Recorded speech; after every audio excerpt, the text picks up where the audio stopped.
இப்போ இந்த கடகத்தில் பிறந்த பெண்கள் இயற்கையாக எப்படி இருப்பாங்க அப்படின்னு பார்த்தீங்கன்னா, மென்மையாக இருப்பாங்க, அன்பானவங்க, பாசமானவங்க, இரக்க குணம் கொண்டவங்க, எல்லா ஜீவராசிகளையும் ஒருமுகமாக பார்க்கக்கூடியவங்க. எந்த குணம் அவர்களுடைய ஆணிவேராக இருக்கிறதோ, இந்த காதலை சொல்லுகின்ற 5ஆம் பாவம் அப்படிங்கிறது கடகத்திற்கு விருச்சிகமாக இருக்கு.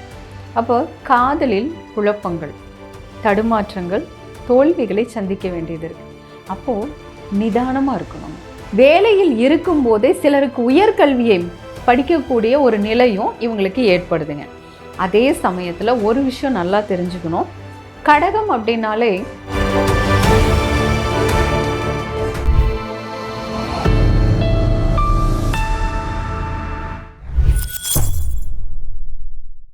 வணக்கம், வாழ்க வளமுடன். நான் கோட்டுமொழி சத்யா. பெண்கள் இந்த உலகத்தினுடைய மிகப்பெரிய சக்தி அப்படின்னு எல்லாரும் சொல்லுவாங்க.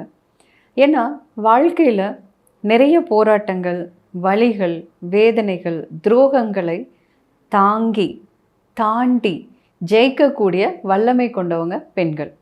இப்போ அந்த வரிசையில் ஒவ்வொரு பெண்களுக்கும் ஒரு குண இயல்புகள் இருக்குது, ஒரு பொதுவான ஒரு வாழ்வியல் முறைகள் அப்படிங்கிறதும் இருக்குது.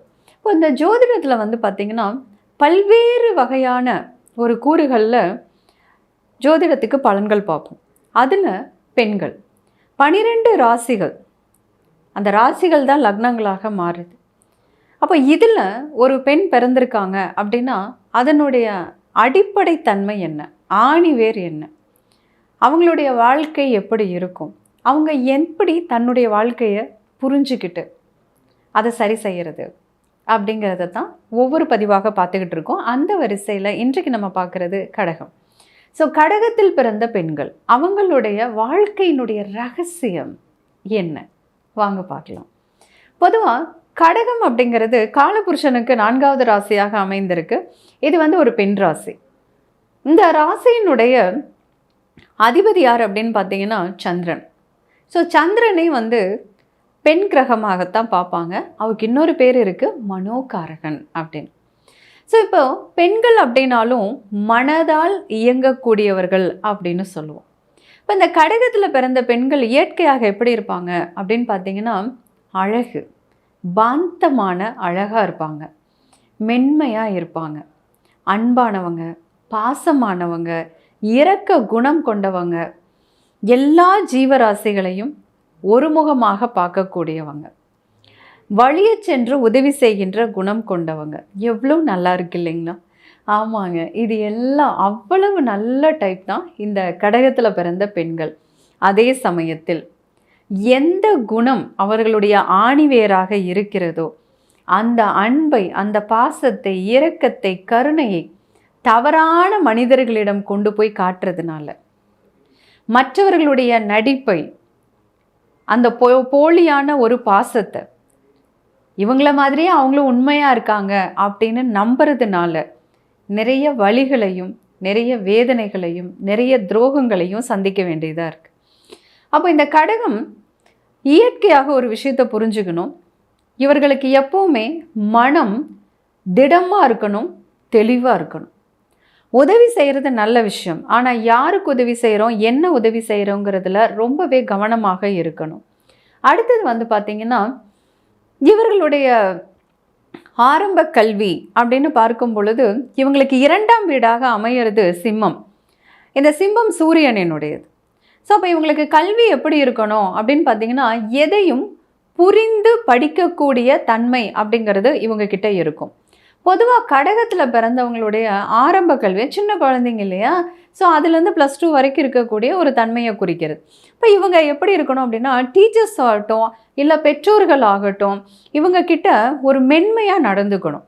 எதையும் குணமாக சொல்கிறது அப்படின்னு இருந்தாங்க அப்படின்னா அந்த குழந்தைங்க ரொம்ப நல்லா படிப்பாங்க. இந்த கடகத்தில் பிறந்தவங்க இவங்களை அதட்டுறதோ, மிரட்டுறதோ, பயப்படுத்துறதோ அந்த மாதிரி இருக்கும்போது இவங்களால சரிவர அந்த போர்ஷனை கவனிக்க முடியாது.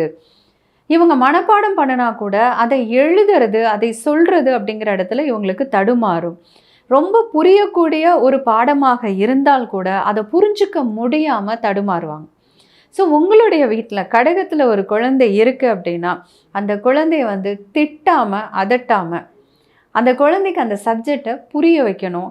அன்பாக கனிவாக சொன்னால் இவங்க கேட்பாங்க. சரி, அடுத்தது வந்து பார்த்தீங்க அப்படின்னா இவங்களுடைய மேற்கல்வி அப்படின்னு எடுத்துக்கும் போது பிஜி கோர்ஸ். அப்போ இந்த பிஜி கோர்ஸ் அப்படிங்கிற இடம் வந்து 5ஆம் பாவத்தை சொல்லும். இது காலபுருஷனுக்கு 8ஆம் வீடான விருச்சிகத்தில் அமைஞ்சிருக்கு.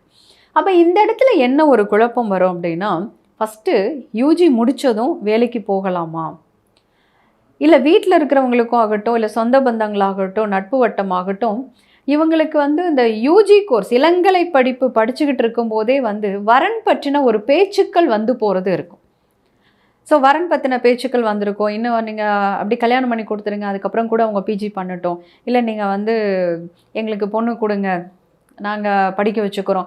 இந்த மாதிரியெல்லாம் வந்து பார்த்திங்கன்னா ஒரு பேச்சுக்கள் அப்படிங்கிறது வந்து போகும் யூஜியில். என்ன காரணம் அப்படின்னா, இளங்கலை படிப்பை சொல்லுகின்ற 4ஆம் பாவம் அப்படிங்கிறது காலபுருஷனுக்கு 7ஆம் வீடான துலாத்தில் அமையிறதுனால இவங்களுடைய இந்த படிப்புலேயே வந்து பார்த்திங்கன்னா பெற்றவங்க கிட்ட வந்து இந்த மாதிரி கேட்குறது, இல்லை அப்படின்னா அந்த சமயத்தில் ஏதாவது லவ் ப்ரப்போசல்ஸ் வந்து கொஞ்சம் ஃபோர்ஸாக வர்றது. ஸோ இந்த மாதிரி விஷயங்கள் இருக்கும். அடுத்ததான் வந்து இந்த பிஜி அப்படின்னு எடுக்கும்போது தான் இந்த குழப்பங்கள். பிஜி பண்ணலாமா வேண்டாமா, இல்லை யூஜிக்கு ரிலேட்டடாக பிஜி இருக்கலாமா, இல்லை வேறு எம்பிஏ மாதிரி அப்படி மாற்றி போய் படிக்கலாமா, அந்த மாதிரியான குழப்பங்கள். அதே போல் உள்ளூரில் படிக்கிறதா இல்லை வெளியூரா வெளிநாடா, அந்த மாதிரி காலேஜ் மாற்றலாமா, இங்கேயே கண்டினியூ பண்ணலாமா, இந்த மாதிரியான குழப்பங்கள் அப்படிங்கிறது இருக்கும். அப்படிங்கிறதுனால நீங்கள் பிஜி கோர்ஸ் அப்படின்னு வரும் பொழுது முன்னாடியே ஒரு ப்ரிப்பேர் பண்ணி வச்சுக்கோங்க. அதாவது ஆப்ஷன் இருக்கட்டும், ஏதாவது 2-3 கோர்சஸ் காலேஜஸ், இல்லை வெளியூர்லையா உள்ளூர்லையாங்கிறதெல்லாம் வந்து முன்னாடியே பேசி கிளியர் பண்ணி வச்சுக்கிட்டா இந்த குழப்பத்தை தவிர்த்துக்கலாம். அடுத்ததான் வந்து பார்த்தீங்க அப்படின்னா வேலை. அப்போ இவங்களுக்கு வேலை அப்படிங்கிற நிலை எப்படி இருக்குது அப்படின்னு எடுத்துக்கிட்டால் உத்தியோகத்தை சொல்லுகின்ற 6ஆம் பாவம் அப்படி. அப்போ இவர்களுக்கு 6ஆம் பாவமாக எது அமையுது அப்படின்னா தனுசு ராசி அமையும். இந்த தனுசு வந்து காலபுருஷனுக்கு 9ஆம் வீடு. அப்போ இவங்களுக்கு ஒரு உத்தியோகத்தின் மூலமாக வாழ்க்கையில் ஒரு புகழ், அந்தஸ்து, கௌரவம் இது எல்லாமே கிடைக்கக்கூடிய நிலையும், வேலையில் இருக்கும்போதே சிலருக்கு உயர்கல்வியை படிக்கக்கூடிய ஒரு நிலையும் இவங்களுக்கு ஏற்படுதுங்க. அதே சமயத்தில் ஒரு விஷயம் நல்லா தெரிஞ்சுக்கணும், கடகம் அப்படின்னாலே இவங்க நிர்வாகத்தில் வல்லவர்கள் தான். பொதுவாக இந்த மேஷத்தையும் சிம்மத்தையும் அதாவது சூரியன் செவ்வாய் இந்த கிரகங்களுடைய காரகத்துவத்தில் இருக்கிறவங்களுக்கு தான் நிர்வாகம் நல்லா வருது அப்படின்னு சொல்லுவாங்க. பட் இது சந்திரன் அப்படின்னாலே மனசு மென்மை இப்படி தானே இருக்குது. பட் இவங்களுக்கு ஏன் நிர்வாகம் அப்படின்னா பெண் அரசின்னு சொல்லுவாங்க சந்திரனை. பெண் அரசி அதாவது ராணி அப்படின்னு.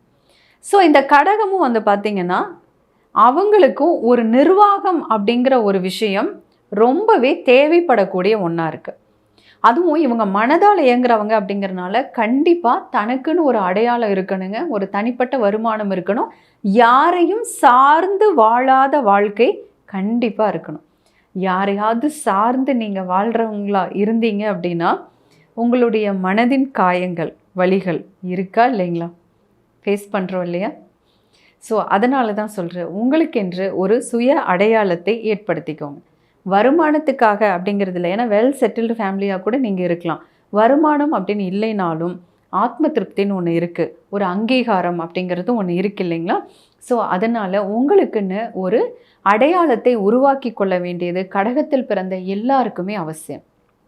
அப்போது இதில் உத்தியோக நிலை அப்படிங்கிறத பார்க்கும்போது உத்தியோகத்தால் உயர்வு அப்படிங்கிறது இயற்கையாக இருக்கக்கூடிய ஒன்றாக இருக்குது.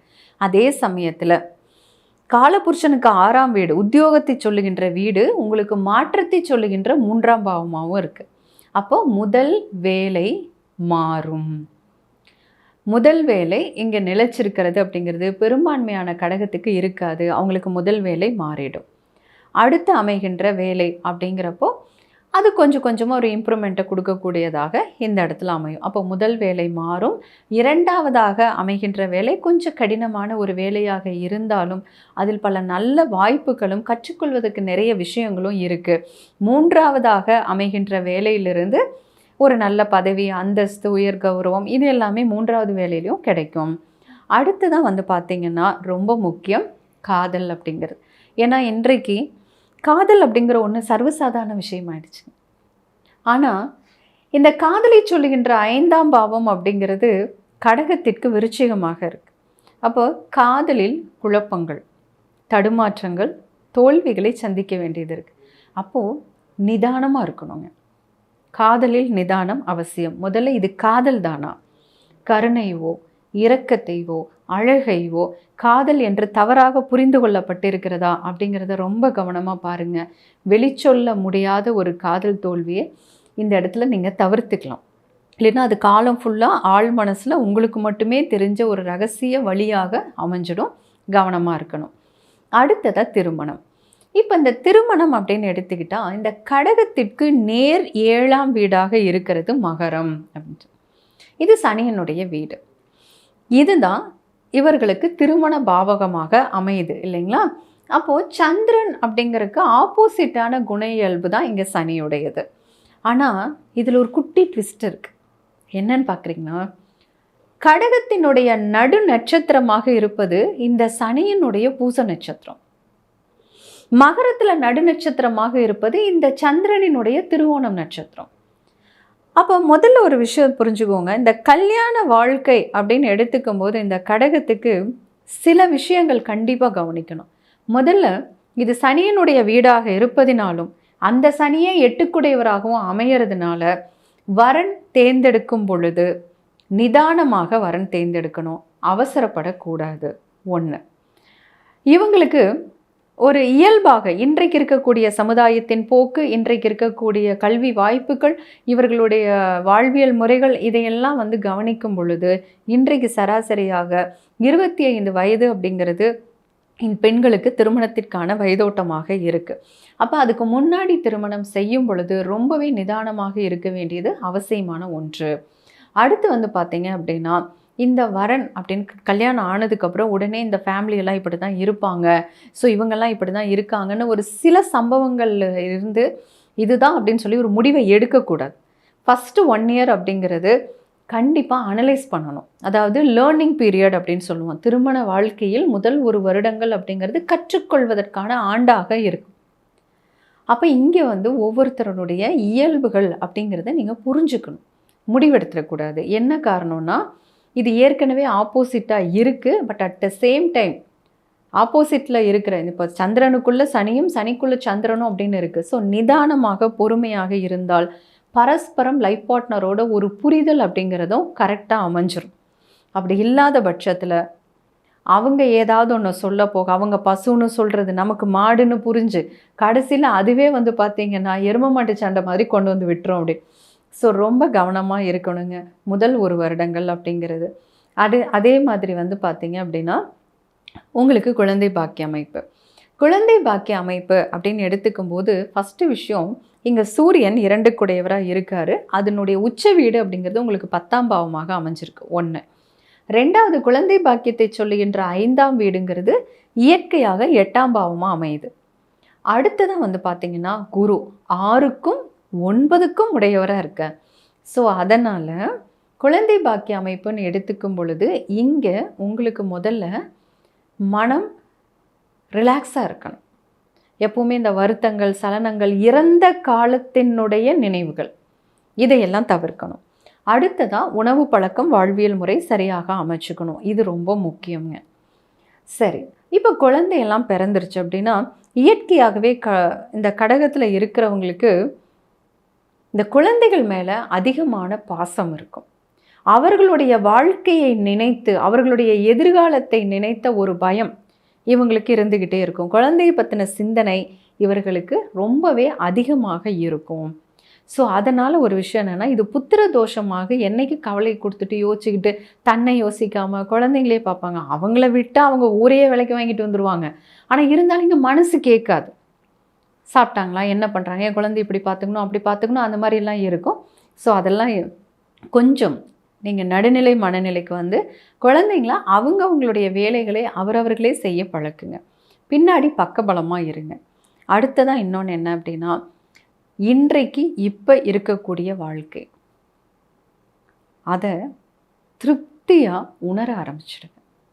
இன்றைக்கு இருக்கிற வாழ்க்கையை நாம் நிறைவாக வாழ பழகுனா தான் நம்மளுடைய வாழ்க்கையில் மேன்மேலும் நிறைய நல்ல சம்பவங்கள், சில சங்கடங்கள் ஏற்படும் போது அதிலிருந்து பாடங்களை கற்றுக்கொள்கின்ற தன்மையையும் கொடுக்கும். புரிந்து செயல்படுத்தி பாருங்கள். வாழ்க்கை ஒளிமயமாக இருக்கும். மீண்டும் ஒரு நல்ல பதிவில் சந்திக்கிறேன். நன்றி, வணக்கம்.